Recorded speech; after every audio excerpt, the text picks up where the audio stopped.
Assalamualaikum warahmatullahi wabarakatuh. Selamat berjumpa dengan tutorial kimia bersama urip.info. Kita lanjutkan pembahasan soal kimia KSM tingkat nasional tahun 2019. Ini adalah soal nomor 12. Natrium tripolifosfat yang terkandung dalam deterjen sintetis digunakan untuk melunakkan air sada melalui pembentukan ion-ion kompleks Mg2+ dan Ca2+. Senyawa itu juga efisien untuk menurunkan tegangan permukaan air, sehingga baju yang bernoda lemak mudah dibersihkan. Reaksi yang terjadi adalah seperti yang tampak ini, ada reaksi kesetimbangan ya. Nilai K untuk pembentukan MgP3O10(3- adalah 4 kali 10 pangkat 8. Besar sekali ini. Kalau sudah pernah membaca tutorial dibuat oleh urip.info, ini sudah punya makna tersendiri. Apabila dalam air yang digunakan mencuci sudah terkandung 50 part per million ion Mg2+, maka konsentrasi Mg2+ dalam satuan molar ini setelah ditambahkan 40 gram natrium tripolifosfat ke dalam 1 liter lautan, ini sama dengan berapa? Diketahui datanya kalau di soal massa molar Na itu tidak ada, ya ditambahkan saja ya. Na-nya kan 23 tuh. Ada opsi A, B, C, D seperti yang tampak. Kita lanjutkan pembahasan.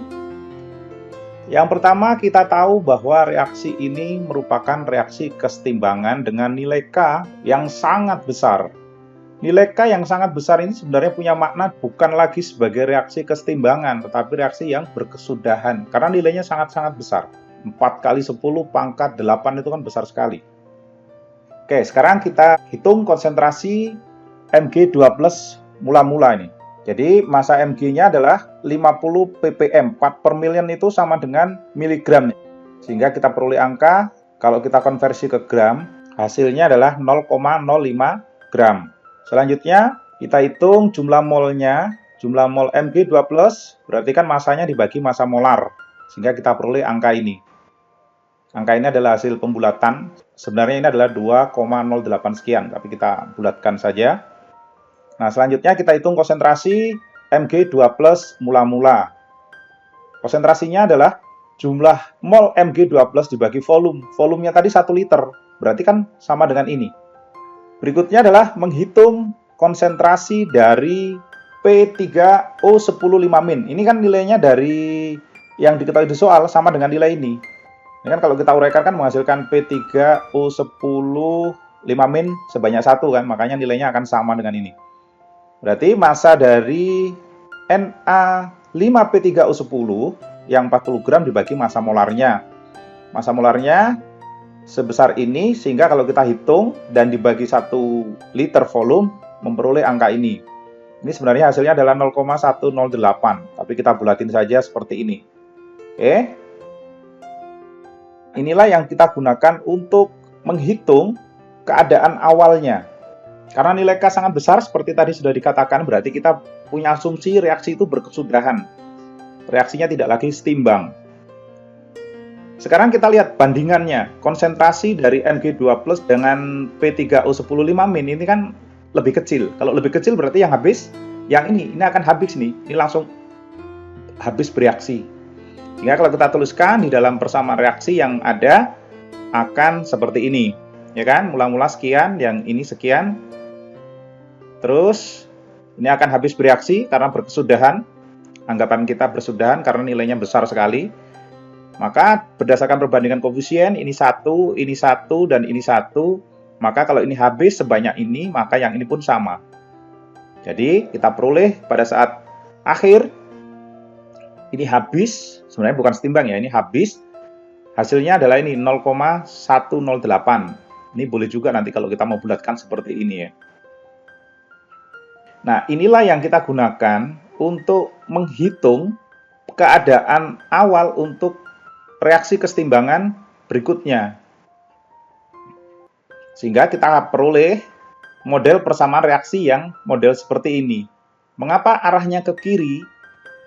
Karena kita tahu tidak ada zat lain, maka ini dia akan mengalami penguraian, terurai kembali. Terurainya berapa konsentrasi masing-masing kan kita tidak tahu. Kita buatlah permisalan seperti yang ada ini. Seandainya MgP3O10(3- ini terurai, maka dia akan menggunakan proporsi sebanyak X dan ini XX. Ini akan berkurang, yang sebelah sini akan bertambah. Dia mengalami peruraian ya.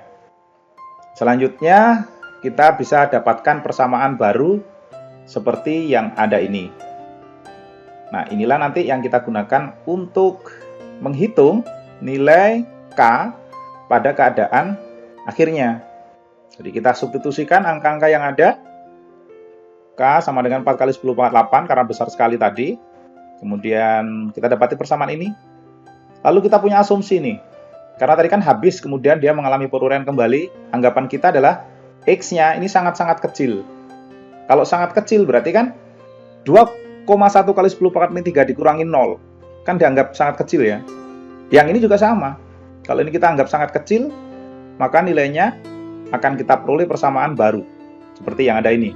Ini kan berarti tambah 0 ya. Tapi kalau ini jangan dihilangkan. 0 kali ini habis ya. Nggak selesai nanti.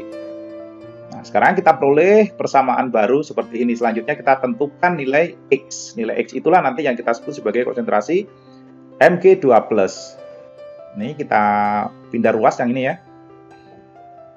Oke, seperti ini. Kemudian kita peroleh nilai X dari hasil pembagian 2,1 kali 10 pangkat min 3 dengan angka yang ada di sebelah kiri ini. Dan hasilnya adalah 4,87 kali 10 pangkat min 11 molar.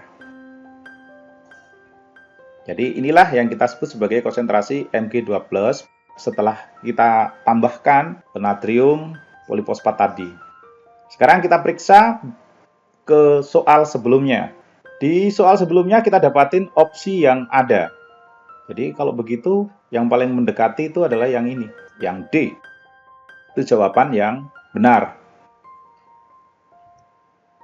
Oke, cukup sekian. Terima kasih sudah menyimak video ini. Sampai jumpa pada pembahasan soal kimia KSM tingkat nasional tahun 2019 nomor lainnya. Wassalamualaikum warahmatullahi wabarakatuh.